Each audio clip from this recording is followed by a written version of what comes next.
Hi, my name is Angel D. Quiñones, and we are Group Legends of Justice. And our topic is all about anarchism or anarchism or anarchy, and the other principles of anarchists. So when we say anarchist, it's a person who believes in or try being anarchy, or a person who labels against any authority, established order, or ruling power. So when we say anarchism, it's a political philosophy and movement that is skeptical of authority and rejects all involuntary, coercive forms and hierarchy. Anarchism calls for the abolition of the states, which it holds to undesirable, unnecessary, and harmful. When we say philosophy, political philosophy, it's a philosophical study of government, addressing questions about the nature, scope, and legitimacy of public agents and institutions, and the relationship between them. So yeah, it's a serious political philosophy that believes people will flourish in a leaderless society without centralized government. It may sound like crazy idea, but it almost worked before. So anarchy is a political philosophy. Pilographics. Anarchy is a state of disorder through the absence, non-recognition's authority. It's a state being without any government or authority. A society being freely constituted without authorities and or governing body. So that's it. And the first known is anarchist was French philosopher and politician Joseph Fourier. The word anarchy derives from the ancient Greek term anarchia, which basically means without leader or without authority. Some literal translations, but put is not hierarchy. So this premise is crucial basis of Fourier's anarchy thesis, because it meant people weren't rightfully free to move in and use land as they wish or required. Their means of productions had been taken from them. Very Joseph Fourier was a French socialist, political philosopher, economist, and the founder of mutualist philosophy. He was the first person who declared himself an anarchist, using that term, and is widely regarded as one of anarchism's most influential theorists. So that's all. Thank you. Good morning, everyone. This is Leila Ramos, and I'm gonna be tackling the history of anarchism. And I have some PowerPoints that will be presented here at the screen, but and I'm not gonna read it just for the longs of the video right now. So I'm gonna be explaining it to you with my own words or my opinion to that topic.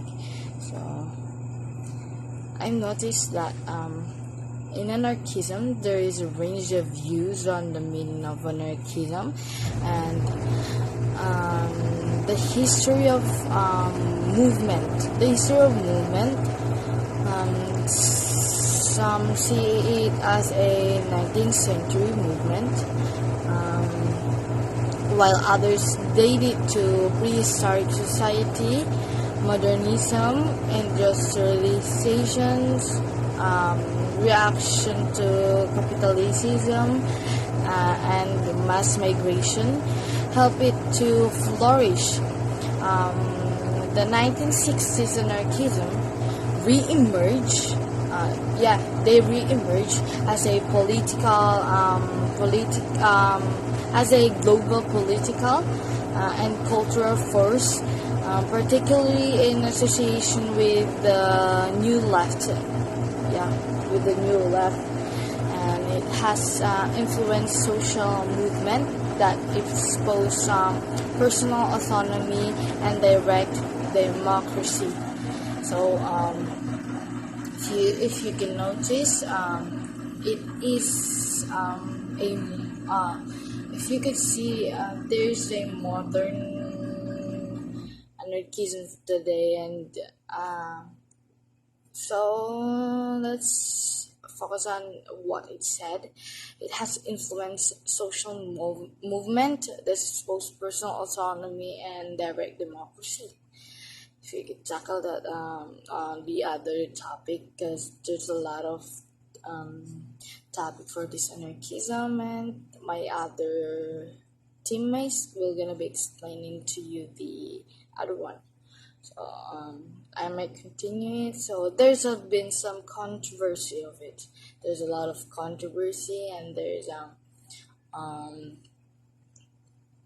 a lot of things happen on the history of anarchism, and that controversy over the definition of anarchism and its history. The three most common forms of defining anarchism are the etymological, anarchy without etymological is anarchy without a ruler.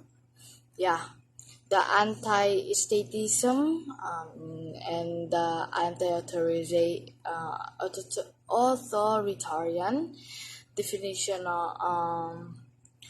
The question of whether it is a philosophy, a theory, or a series of action complicates the issue. It complicates the issue because it has a question of whether this is a philosophy or just a series of action. And that controversy is still going on right now because there is no answer of it, the philosophy or a series of action. So I'm going to be ending my report for today, and that's it. And my other teammates will going to explain it to you, the other one, the next of the topic. So that's it for today. I hope you have a good day. So my teammates will going to explain it to you, the other topic. So bye. Good afternoon, sir. Good afternoon, classmate. My topic for today is all about the violence and non-violence anarchism. Violence anarchism is such as Michael Bakunin and Eric Malatesta saw violence as a necessary and sometimes desirable force. Malatesta took the view that it is necessary to destroy with violence. Since one cannot do otherwise, the violence which denies the means of life and for development to the workers. Violence anarchism is also referred to an anarchist pacifism and pacific anarchism, that is a school of thought that advocates for the use of peaceful, non-violent forms of resistance in the struggle for social change. Many anarchist pacific are also Christian anarchists who reject war and the use of violence. Violence anarchism is also a relationship with popular thought owing to traditions of anarchist history such as violent revolutions, terrorism, assassinations attempt, and propaganda of the needs. Propaganda of the needs was exposed by leading anarchists in the late 19th century and was associated with a number of incidents of political violence. The next one is the non-violence anarchism. The non-violence anarchism was anarcho-pacific advocate non-violent resistance as the only method of achieving a truly anarchist revolution. They often see violence as the basic of government and coercion and argue that as such violence is illegitimated no matter who is the target. It was the use of peaceful means, not force, to bring about political or social change. It is the personal practice of not causing harm to oneself and others under every condition. It is a belief that hurting people, animals, and the environment is necessary to achieve an outcome, and it may refer to a general philosophy of abstention from evidence. It may be based on the moral, religious, or spiritual principles, but also the reasons for it may be purely strategic or programmatic, or it means madiskarteng kagalingan. According to Mahatma Gandhi, founder of modern nonviolence, has an active or activist elements in that beliefs generally accept achieve the political and social change. So this nonviolence anarchism has three methods. Number one is the act of protest and persuasion. Number two is the non-cooperation. And number three is the nonviolent intervention. The act of protest and persuasion is they use symbolic action and their goal is to bring public awareness to an issue. And the non-cooperation was it involves the purposeful withholding of cooperation or the unwillingness to initiate in cooperation with an opponent, and this goal is to halt or hinder an industry, political system, or economic process. And lastly, the nonviolent intervention is more direct method and it can be used defensively. It is often more immediate and effective than the other two methods. My next topic is all about the identity politics. Number one is the anarcho-feminism. Anarcho-feminism, also referred to an anarchist feminism or feminist anarchism, combine anarchism with feminism. Anarcho-feminism generally posits that patriarchy and traditional gender roles as manifestation or involuntary coercive hierarchy should be replaced by decentralized free associations.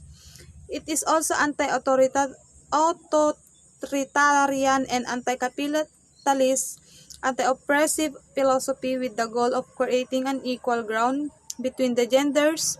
Anarcho-feminism suggests the social freedom and liberty of women without needing defensive upon other group or parties. Anarcho-feminism was begun in the late 19th and 20th century and the author was Emma Goldman, Voltaire de Cleyre, and Lucy Parsons. It was opposed patriarchy and the way the law would subjected women to the absolute domination of the men. He argued that equal rights must belong to men and women so that women could become independent and be free to forgive their own life. Anarcho-feminism was focused on placing women emancipation at the center of the struggle toward achieving the goals laid out by the anarchist theory. It was also developed the understanding of women's role in creating a relationship free of subordination and oppression. That's all. Thank you. Freedom. Freedom means ability to control one's own life instead of being controlled by others, as is the case with hierarchy. This is sometimes called liberty or autonomy. Controlling other people's lives is not freedom, but restriction of freedom. We have the freedom to control our own lives, and we must not compromise that lives to others. Next, self-management. In the group's decision should be made in a manner so that everyone has an equal say. People should govern themselves rather than dividing people into some who give others and some who obey as in hierarchical organization. In a group, not just a one person should give an opinion, but all the members to the I am other. Aerohn Miranda and today I will be discussing radical egalitarianism and feminism. In radical egalitarianism, anarchist believes all people were created equal and should be treated equal in a society. This doesn't intend totalitarian, where it doesn't permit individual freedom. Anarchists believe in equality of both power and wealth, a natural consequence of the act of abolishing the system.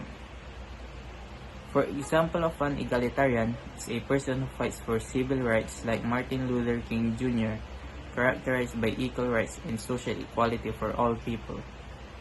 And lastly, feminism.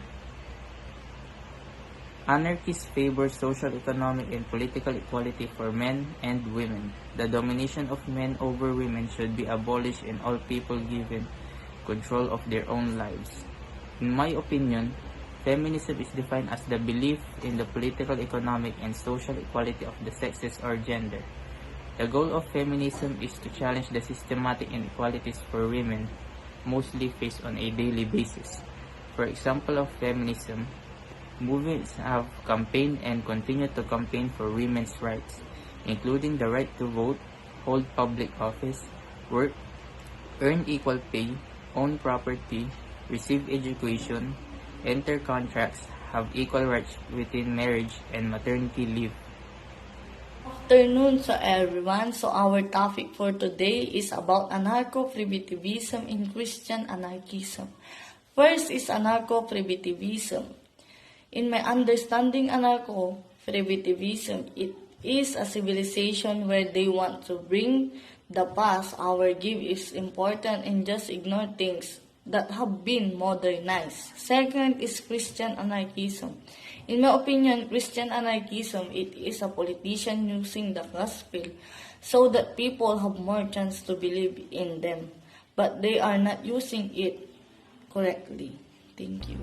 Anarcho-capitalism to be a prestigious version of capitalism where the state is the current from will no longer exist. Anarcho-capitalist states that an employer or employee relationship may be a mutually or portable from a voluntary association. They resist government as a parasites and the corrupts besides emphasize and to do in short what whole otherwise be peaceful and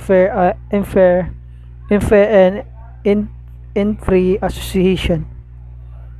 Ang anargo para daw maging consistent yung version na capitalism, sinasabi na anargo capitalize na ang relationship ng employee ay dapat may mutual na pakinabang truth profitable from the voluntary association. At ang paniniwalaan din nila na hindi makakatulong ang government, isa nga itong parasites para sa kanila dahil sa corruption, beside kaya walang fair at free association. Yun sinasabi nila sa Argo, wala daw makakatulong hindi ka daw nakakatulong yung government sa ano daw anargo dahil sa akin daw corruption, ang ganun. Sir, my title is Collective Anarchism. So, in 19th century, anarchists advocates the abolition of both the state and private ownership of the means of production as invention in its place, the means of production being owned collectively whilst controlled and self-managed by the producer and worker themselves. There are two kinds of collective anarchism. 1. Communist anarchism and anarcho-syndicalism.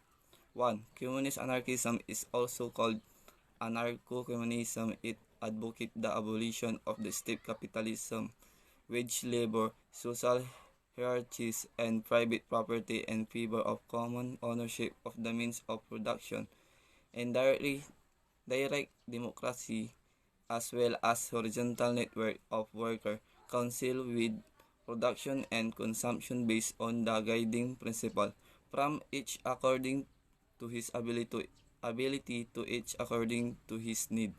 Next is anarcho-syndicalism.